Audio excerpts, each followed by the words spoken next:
Hi, everyone. Steve here from RSM, and welcome to the latest episode of our Coffee Conversation series. Today, I'm very excited. I'm joined by somebody very special, by Natalie Cook. Natalie, welcome. Cheers. Cheers to you our as well. coffees. Yeah. Absolutely. Nat will be known to many of you. In fact, around about 25 years ago, Nat won gold in Sydney at the Summer Olympics, and it's fantastic to have you on our balcony here at RSM. But this is all about a chat over a coffee, and we're going to have a really good chat, Nat. But first of all, you got to tell me what are you drinking? What's your coffee of choice? Well, my coffee of choice is a long black because I found I was having lots of coffees and too much milk. Went, I don't fit in a bikini anymore, Steve, but I want to make sure I stay healthy. And there's a lot of sugar in milk. Yeah. Especially oat, which I think that's what you have. That's what I've got. But I don't want to shame your coffee. No, thank you. And I also don't fit in a bikini. So that's positive for everybody for a whole lot of reasons. But Nat, look, these days you're very passionate about better lives for athletes, and you've formed something called the Aussie Athletes Fund. And I'll ask you to tell us a little bit more about that very shortly. But maybe just as a starting point, a little bit about, a lot of people out there know probably quite a bit about you already. And remember you on our screens 25 years ago, and a whole lot of people dancing on tables and all of those sorts of things. I might have been one of them, which was wonderful, just a wonderful moment for Australia and Australian sport. But maybe just tell us a little bit about Nat Cook, the real Nat Cook. Well, thanks, Steve, for having me. I mean, 25 years is a long time, but for me it feels like yesterday. And it was pre-social media, so you would get away with dancing on tables. And nowadays, the next generation, you're in my generational year, but when I go in, I have a 9-year-old girl, Jordan, and the young people aren't even born, like pre-25. There's a lot of those out there that don't know what we did or what it was all about, even the Sydney Olympics. So we were one part of the Sydney Olympics. Of course, we were one of 16 gold medals. The great Catherine Freeman won hers the same day, Steve. Would you believe? Yeah. We were 4:00 in the afternoon on September 25th, 2000. So the fact that it's the 25-year anniversary, there are a lot of 25s. I have to do my numbers to see what that's about. But volleyball, I played every sport at school, and I don't want to take you back all that way, but I started swimming. My mum was an infant swim teacher. My dad played semi-professional football for Crystal Palace. So I was sort of destined to be a sporty spice, although they never pushed that. They allowed me to play everything. The PE teachers loved me. They wanted me to play every sport for school sport. And I literally, taekwondo, BMX, skateboarding, Vigoro, which was cricket because girls couldn't play cricket, every track and field, every swimming, netball, basketball, tennis, golf. I tried it all. So eventually there was a notice on the school notice board at Corinda High in Brisbane that said volleyball trip to Canada and America.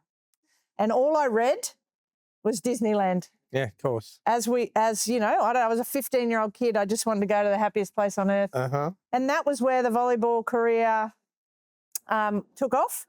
And interesting. So most people play sport because of two reasons. What do you think the first one is? Or choose their sport because they... I don't know. They want to stay fit and healthy. Yeah, or they love it. Yeah. They either love it or they're good at it. Yeah. So beach volleyball was the only one I couldn't play. Awesome. And every night I would go to bed and think, how is this sport so difficult? Not only for me, but for everyone. So naturally you thought, that's my sport. So naturally I went, I am going to wrestle this thing, that thing, I'm going to wrestle it. And it took 25 years of wrestling and to try and master it. And on September 25th, 2000, we got good. So for that one day, we got good. It was amazing. It all came to fruition. Kathy Freeman and then came around the track a few hours later. Decided to trump the whole thing. But most people say to us, God, I remember watching you because I was on my way to Kathy Freeman. Yeah. So whatever it takes. Yeah. September 25th is a very special day, and I'm very grateful to share it with her as well. And Kerry and I are looking forward to some great celebrations. That's brilliant. There's something special, isn't it? 25 years ago and 2025, and so that's awesome. So well, it starts for us mainly as a dream. We had a little dream as a kid. I was 8 years old, watching Lisa Curry swim the 100 metres freestyle in the 1982 Commonwealth Games here in Brisbane, and I was Townsville born. So I know you'll get to it, but the fact that Brisbane 2032 is coming and there's a 50-year span there, and as a little 8-year-old, the sparkle in my eye because of what Lisa did and what that's now been seeded around this city and this country for the next 7 years, I just am super excited about what's coming. And I'm super excited that maybe some kid played beach volleyball because they saw us. Isn't that amazing? Yeah, and very grateful for that. And we will come back to that. I absolutely want to come back to the 2032 because I think it's just the best time to be in Brisbane. The next 7 years will be amazing. But before we do that, I know you're very passionate about, and I know we were talking not that long ago, and it was very illuminating for me in terms of just how difficult it is for athletes to become their very best, and the lack of support that they have, and the fact that they've actually still got to build a life, and they've got to build a life beyond, being an athlete as well. So Nat, if you could tell us a little bit about the Aussie Athlete Fund and what you're doing there and what your goals are with that. Yeah, life is interesting how my parents, when I was 15 and went over to Canada and America, and we fundraised for that trip. And then I came back thinking, well, the whole school fundraised. And then I came back thinking, this is great. And I made the Queensland state team to go to Tasmania. And I just whacked the letter on the table that said, congratulations, Natalie's made the Queensland teams $1,000 back then. Yeah. And I just thought, that's what you do. And Mum and Dad, for the first time in my life, said they couldn't afford it.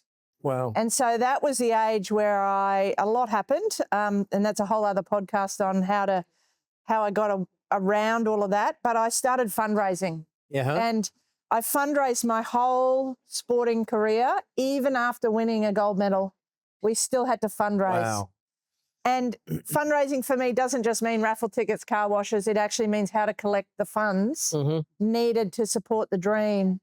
And ironically, when you win a gold medal, the rest of the world comes after you, and you actually need to keep raising the bar. You need to invest in more technology, more coaching. You got to stay ahead of the curve. And that's more expensive. So it was very expensive. I retired after 5 Olympics, $300,000 in debt, no superannuation, no formal degree, half a degree in physiotherapy with a little bit of HECS debt, and wondering what I was going to do. So then I was a bit book smart. I was street smart. I was also the dux of the school. So I could have gone into, I chose to be an athlete over the top of getting a career and an education. Formally for a long-lasting career that would fund a normal everyday Aussie dream.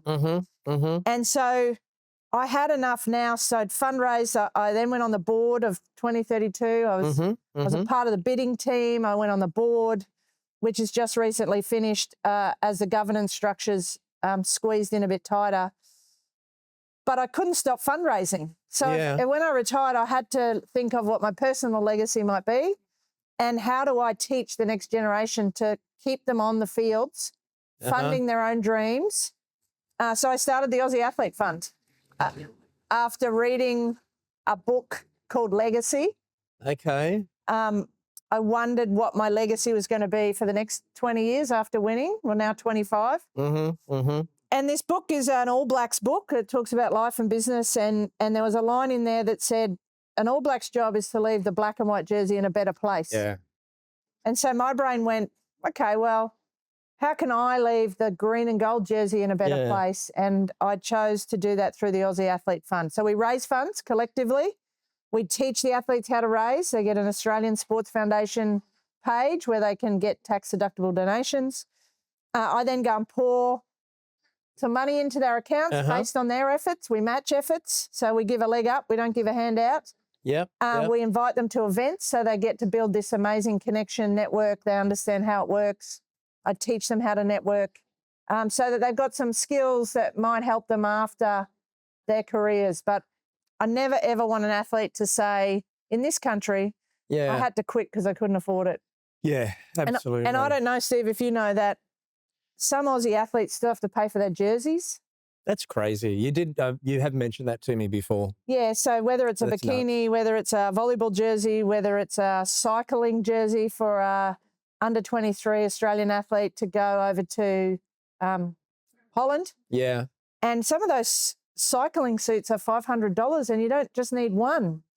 Yeah. So I also have a belief that no Aussie athlete should ever buy their own jersey, and I'm working on a little project that might change that. Well, that's very good to hear, Nat. That's great. I love your passion and your commitment and belief, and the whole concept about legacy, which I guess again, that's not about Nat Cook. It's about what you actually create, so that in 20, 30, 40, 50, 100 years time, there's something that's there that you've actually been part of creating or instrumental in creating, which is wonderful. Yeah, and I sort of worked that out early. I didn't want to call it the Nat Cook Fundraising Fund, right? It's the Aussie Athlete Fund. Yeah. It is for the athletes, Yeah. by a group of athletes. I have a whole lot of athletes that have gone before, from Dawn Fraser to Toby Jenkins, a water polo player, to Curtis McGrath, the Paralympian, that are also helping, whether that's through a speaking engagement or a golf day or a mentoring.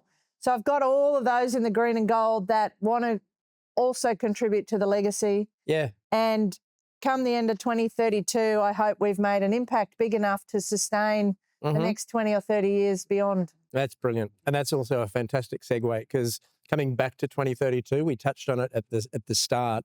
Personally, I'm incredibly excited. I just think Brisbane, we're just at this tipping point of we're going to become we already are an amazing city. We love our city.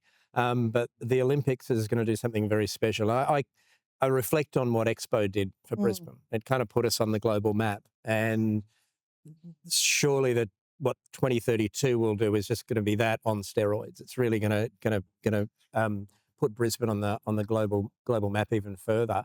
But can you tell me that there's a whole lot of different views out there around the Olympics, what it means to Brisbane. What are some of the challenges that you see that we've got to get through? Because we've only got 7 years' time. And in one sense, 7 years is a long time, but it's actually not. What are some of the challenges that you see for our city and ourselves? Well, I sort of have built a gold medal mindset in that I don't really see challenges. Well, I will get to them. So I'm going to start with this opportunity. You just mentioned how great it is that for Brisbane locals and Brisbane people Queenslanders have a grit about them and a patriotic sense. Every jersey, green and gold jersey I wore, I had a maroon one underneath, right? We see it in State of Origin. We see what the maroon jersey does. So to bring the Olympics to the maroon is very special. And we are one of 2 countries in the world, our little country, would have hosted the Olympics in 3 different cities. So the Americans and Australia, Melbourne 56, Sydney 2000, Brisbane 32. That is very special. And so those that don't know Brisbane don't know what's coming yet. We have 4 amazing underground railway stations about to open to connect us like never before. We have a region of the Sunshine Coast to the Gold Coast to Toowoomba, now an Olympic city, Maryborough an Olympic city for the archery, Rockies on the map for talking about rowing, all the way to Townsville and potentially Cairns, should we have cricket. Now we get this opportunity to bring in 5 new sports. Los Angeles has got cricket as a new sport, and we have the opportunity to do that too. And we know the current Premier is cricket mad, so let's see what happens. That'll all happen in due course. The challenges, of course, we have stalled a little bit. We've had a few false starts on this stadium. We were at the Gabba. We're now at Victoria Park. We have a National Aquatic Centre, some brand new venues. They look great in a glossy, Steve, but we got to start digging. We have to start. There's so much development, growth and construction here. We have great people here. We have great companies here in Brisbane to help facilitate all of this. And we've heard it a few times. We just got to get on with it. Yeah. I know they want to get on with it, and we're nearly at the start gate, and hopefully it's not far away. But a new stadium connected into our city precinct of sporting venues will be sensational. The challenges are insurmountable because we have some great people. Yeah. No, wrong word. I tried to use a big word there, Steve. I know what you mean. they're easy to overcome. Yeah. What's that word? We've got great people. We've got great people. So they're not hard to achieve. We can do Olympic things here. We can do Olympic dreams. Absolutely. We can do Paralympic dreams. We have to set our sights high and we have to be bold and daring. And I know the politicians won't like me saying it, but we don't want to blow budgets, but we've got to stop budgets limiting the boldness, because this isn't about 32. This is about 42, 52, 62. Yeah. And the visitors coming then of what they're going to say about this city. And so we got to be on, we know how fast technology is moving. We know how fast AI is moving. We got to make the experience in the stadium seamless, exciting. And we got to set up for that now. I think we got the right people. We got the right people in our city. And I know there's a strategy to buy local, buy Queensland. So everyone's on the, like a cat on a hot tin roof, ready to go. We just got to got to get the first sod turn, that's all. Well, you and I got a shovel out there. Absolutely. We can put our hard hat on and our little fluoro and off we go. Nat, I would be delighted to do that with you. But look, I always like to finish on a positive note, but you've already taken the positive note in terms of the challenges. I love the way you kind of rather focus on the corollary of the challenges, which is what opportunity is. And I think for us, living in our city of Brisbane, it's just phenomenal, the opportunity in front of us. So yeah, actually, because it takes me a while to find the challenge, right? The challenge is that everybody wants to be a part of it. Yeah. Which is also awesome. Yeah. That everybody wants to be a part of it. So when you go to the Olympics, it's gold, silver, bronze, and the rest. And the rest get a certificate and a doona and a tracksuit and an experience. I didn't know you got a doona. You got doona. That's what I'm excited to see. Very exciting. The Brisbane 2032 doona. Yeah. And my challenge is how I get one. Yeah. Right. So that's very important. But not everyone's going to be a winner.